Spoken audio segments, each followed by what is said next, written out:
2025 জিলহজ মাসের আজ 3 তারিখ। ঈদুল আজহা আসতে আর মাত্র 7 দিন বাকি। রাসূল সাল্লাল্লাহু আলাইহি ওয়াসাল্লাম বলেছেন, ইযা রাআইতুম হিলালা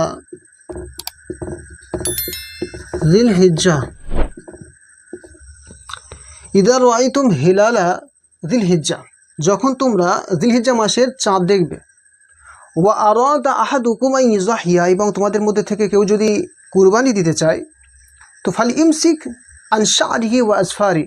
রাসূল সাল্লাল্লাহু আলাইহি ওয়াসাল্লাম বলেছেন, তো ওই ব্যক্তির জন্য, অর্থাৎ যে কুরবানি দাতা, তার জন্য উচিত হচ্ছে যে সে তার চুল এবং নখ কাটবে না।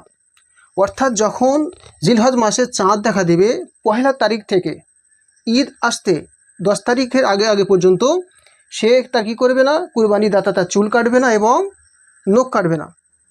তবে এখানে একটা জিনিস মনে রাখতে হবে যে যদি 40 দিন বা 40 দিনের বেশি না হয়, ওই ক্ষেত্রে এই আমলটা করা যাবে। আর এটা হচ্ছে মুস্তাহাব, এটা কোনো জরুরি নয়।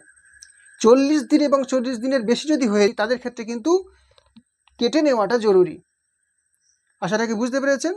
ভিডিওটা বেশি বেশি করে শেয়ার করে দেবেন। ভালো থাকবেন। আসসালামু আলাইকুম ওয়া রাহমাতুল্লাহি ওয়া বারাকাতুহু।